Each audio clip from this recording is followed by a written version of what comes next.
ஒரு காலத்தில் இமயமலை அடிவாரத்தில் ஒரு ஏழை வேடன் வாழ்ந்து வந்தான். அவன் பெயர் கண்ணப்பன். அவன் சிவபக்தன் அல்ல, ஆனால் நல்ல மனம் கொண்டவன். தினமும் காட்டில் வேட்டையாடி கிடைப்பதை வைத்து வாழ்ந்து வந்தான். ஒரு நாள் கடும் பசியுடன் காட்டில் சுற்றி கொண்டிருந்த கண்ணப்பன் ஒரு பெரிய மரத்தடியில் ஓய்வெடுக்க முடிவு செய்தான். அது வில்வ மரம். அந்த மரத்தின் அடியில் ஒரு சிறிய சிவலிங்கம் இருப்பதை அவன் கவனித்தான்.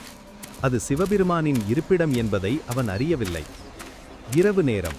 காட்டு விலங்குகள் வராமல் இருக்க மரத்தின் மேலேறி அமர்ந்தான். தூக்கம் வராமல் இருந்ததால் அருகிலிருந்த வில்வ இலைகளை ஒன்றொன்றாக பறித்து கீழே வீசிக்கொண்டிருந்தான். ஆனால் அதிசயம் என்ன தெரியுமா? அவன் அறியாமலே வீசிய ஒவ்வொரு வில்வ இலையும் நேராக சிவலிங்கத்தின் மீது விழுந்தது. ஒவ்வொரு இலையும் சிவபெருமானுக்கு செய்யப்பட்ட அர்ச்சனையாக மாறியது.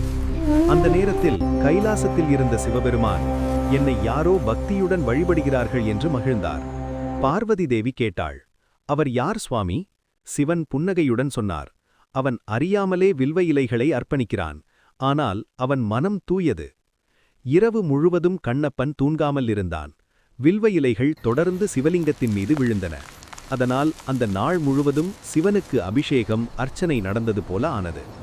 காலை வந்ததும் கண்ணப்பன் கீழே இறங்கி சிவலிங்கத்தை கவனித்தான்.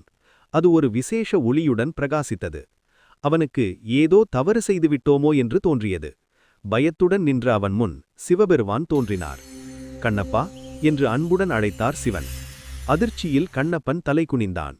நான் எதையும் அறியாமல் செய்தேன் ஆண்டவா என்றான். சிவன் சிரித்தபடி சொன்னார், நீ அறியாமலே செய்தாலும் உன் மனம் தூயது. வில்வ இலை எனக்கு மிகவும் பிரியமானது. 3 இதழ்கள் கொண்ட வில்வ இலை என் 3 கண்களையும் திரிமூர்த்திகளையும் குறிக்கிறது. பக்தி என்பது அறிவில் அல்ல, மனதில் இருக்க வேண்டும். அதை நீ நிரூபித்தாய். அந்த நொடியில் கண்ணப்பன் சிவபெருமானின் அருளால் முக்தி பெற்றான்.